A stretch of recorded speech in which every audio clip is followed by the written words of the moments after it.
What up, world? It's Machiavelli the Don back with another reaction, y'all. On No Diddy, accuser says rape was payback for Tupac Shakur murder, accusing Banfield. If you're new to the channel, don't forget to hit that subscribe bell. Yeah, y'all, this is about Diddy, y'all. Y'all gonna love this, you know what I'm saying? Hey, it's bad boy, baby. And so I need to give you a massive flashing red warning here. What I'm about to say is quite disturbing. There's a lot of uncomfortable language. Um, and if you are triggered or upset by sex assaults and violent assaults, etc., then this is definitely not the show for you tonight. The accuser is named Ashley Parham, and she has agreed to allow her name to be made public. Let's be real clear about that. She is going public with her name. She says that in February of 2018, she met a man named Shane Pierce at a bar, and that Shane FaceTimed Diddy outside on the sidewalk, apparently trying to impress her. But Ashley Parham says that she told both Shane and Diddy on FaceTime that she wasn't impressed. And this is important. She says she believed that Diddy had something to do with the murder of Tupac Shakur and said as much. Allegedly, Diddy warned her that she would pay for saying something like that. So let's just fast forward now to a month later, where she says this guy Shane invited her to come to his apartment. And the lawsuit says, quote, plaintiff and defendant Shane then began to watch a movie, and defendant Shane offered her a glass of water, which he retrieved and brought back to the plaintiff.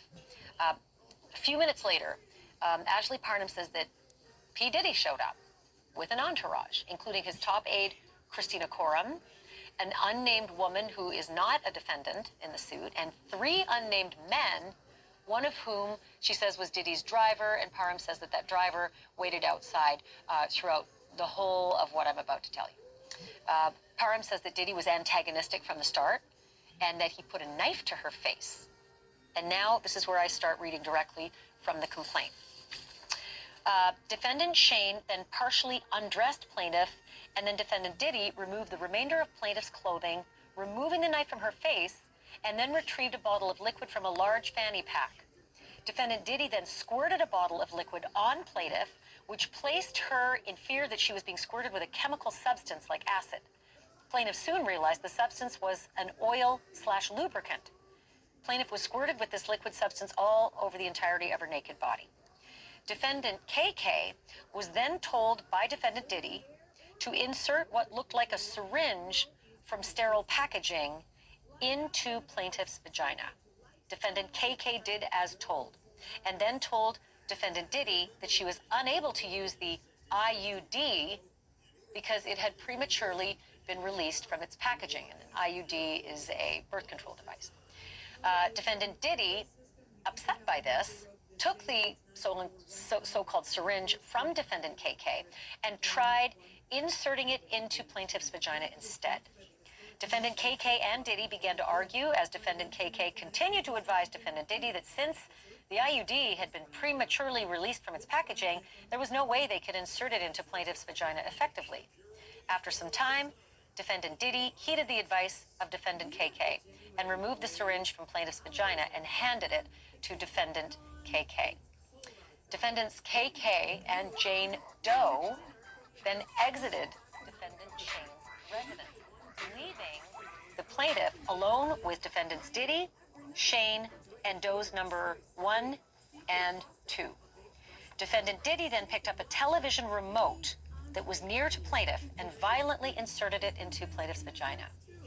Defendant Diddy, while violently raping plaintiff with a television remote, told plaintiff that her life was in his hands and that if he wanted, he could, quote, take her, and she would never be seen again. Plaintiff began hysterically crying from the threats by Diddy, along with the pain of being violently, vaginally raped by defendant Diddy with the television remote, as well as the lingering pain from the ordeal with the IUD syringe insertion. Defendant Diddy then instructed defendant Shane to turn plaintiff on her stomach, seemingly tired of hearing plaintiff's blood-curdling cries. Defendant Shane then grabbed plaintiff by her abdomen and hips and turned plaintiff on her stomach. Defendant Diddy then instructed defendant Shane to put a pillow over her head because he didn't want to see her face or hear her cries, and instructed defendant Shane to anally rape plaintiff. Defendant Shane did as he was told by defendant Diddy and began to anally rape plaintiff. Defendant Diddy then violently raped plaintiff anally after defendant Shane. Defendant Doe number 2 then joined defendants Diddy and Shane, taking a turn anally raping plaintiff. Immediately after defendant number 2 raped plaintiff, he exited defendant Shane's residence. Thanks for watching. Go to joinnn.com to find News Nation on your screen. And don't forget to click the red subscribe button below to get more of News Nation's fact-driven, unbiased coverage. Yeah, y'all. That was about Diddy, you know what I'm saying, and about what happened. That old girl, you know, pretty much said, Diddy pretty much got Pac killed, you know what I'm saying? Man, that's fucked up, y'all.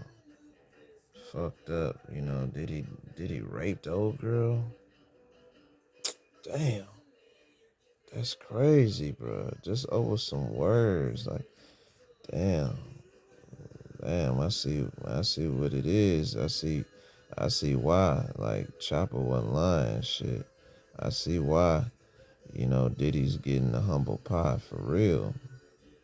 But y'all hit that like button, man, smash that like button, So old girl, she finna get her justice. I already know. But y'all write y'all comments down below, you know what I'm saying? Other than that, y'all know my motto. Be safe, stay dangerous, and stay blessed. It's Machiavelli.